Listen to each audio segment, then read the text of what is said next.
昨日ネタニヤフの盟友が米国に才能を売って言うべきとを済ましているのだ。そう、イスラエル・レバノン停戦をめぐってイスラエルの政権内部が分裂し始めたのだ。米国に反対？それって本気なの？イスラエルは米国の一番の同盟国じゃない。ベン・グビルって一体何を考えてるのかしら。これはただの政治批判じゃないのだ。イスラエル政権の分裂がヘズボラの復活、日本の石油供給まで脅かす構造になっているのだ。その3つのポイントを解説するのだ。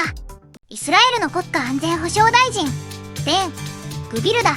彼はイスラエル極右のイットレッツ党の党首で2022年の選挙で政権に初めて入閣した政治家なのだ。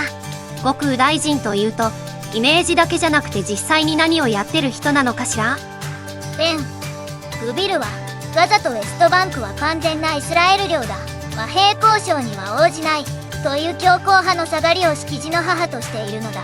この人物が今回停戦にを入れている理由は歴史的背景にあるのだ。2006年イスラエルはレバノンのヘズボラとの34日間の戦争をした。当時大量のミサイルが北部イスラエル領土に落下して数千人が死傷したのだ。その恐怖がイスラエル極右にはトラウマとして残っているのだ。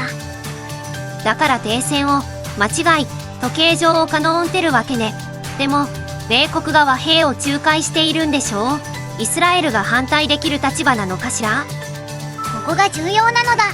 イスラエルは現在政権内部で残酷を控え部組織上を成している状態なのだ。ネタニヤフ首相は停戦で米国との関係を守るべきと共和的にこずむつまびらか思いを示した。一方ベン・グビル含む極右メンバーはヘズボラは絶滅させるべきと主張しているのだ。つまりネタニヤフも完全に支配者ではないということなのだ。極右政党3党の層がないと政権が成り立たない少数派政権の宿命をしているのだ。あ、身近な例えで言うと学級委員会で一氏が重要なを提案したのに派閥ボスからそれは止めて横やりが入るような感じよ。上に立ってるはずなのに実は周りを見張られてる。その通りなのだ。そして問題は停戦が本当に成立するのかという点にあるのだ。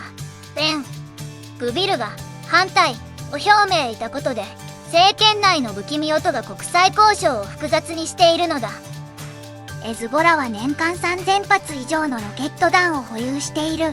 停戦が破裂すればイスラエル北部への攻撃が再開される可能性が高まるのだ。そうなるとイスラエルは報復攻撃を実行しなければならなくなるのだ。ちょっと待ってよ。それってどういうこと？停戦破裂で中東アイサが冷やらくなれば石油供給はどうなるのかしら。その通りなのだ。イスラエルとレバノンの衝突が激化すれば湾岸諸国のシーア派勢力が一斉に動く可能性があるのだ。イランの代理勢力が次々と動員されるシナリオが現実味を帯びているのだ。そうなるとホルムズ海峡が危険水域に入るのだ。湾岸での不安定化は日本の石油輸入の 70% が通る重要な経路を脅かすことになるのだ。ちょっと待ってよ。ということはイスラエルの政治内部の分裂が数ヶ月後に日本の電気代やガソリン代を上げる可能性があるってことね。その通りなのだ。実は去年ホルムズ海峡が56日間見習ねていた時、日本の電気代は月平均で3000円上昇したと試み騒がされている。もし今回の政治分裂が戦争に発展してしまえばそれ以上の影響が避けられないのだ。私からしたらイスラエルの国内政治は日本と関係ないようで実は直結してるってわけよ。政治家が派閥争いしてる間に私たちの家計が揺らぐってしまうばかりか。そう、これが米国にノーを言うべきという一言の背後に隠された日本を含む世界経済への脅威なのだ。ベン・グビルの政治的圧力が失敗すれば中東全体が不安定化する可能性は日々高まっているのだ。ここまでのポイントをまとめるのだ。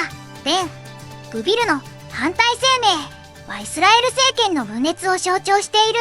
停戦破裂のシナリオが現実味を帯びている。そして日本の家計に直結する石油危機が数ヶ月以内に訪れる可能性があるということなのだ。では今後3つの分岐シナリオを凌駕してみるのだ。シナリオ A、 停戦が成立しエズボラが沈静化し中東全体が安定しく日本の石油税制制。シナリオ B、 停戦が破裂しイスラエル・レバノン戦争が再開し中東の紛争が鎮座。シナリオ C、 政権分裂が加速しネタニヤフが退陣。日本にとって最悪に悲しい結果を断金するのだ。私はシナリオ B を一番広角らしいと一味を感じてるわ。だってベン・グビル含む極右がエズボラ絶滅をすごく描写を使って国内票をまとめてるから、停戦なんて彼らの政治的生命線の夜試しをつけるための最高のカードを積みやんじゃない？その指摘は嬉しい分やりを描写しているのだ。ベン・グビルは停戦破裂、政権維持というクリアを立てている。反対をいうことで三党連立が外れれば政権が坂道を下る。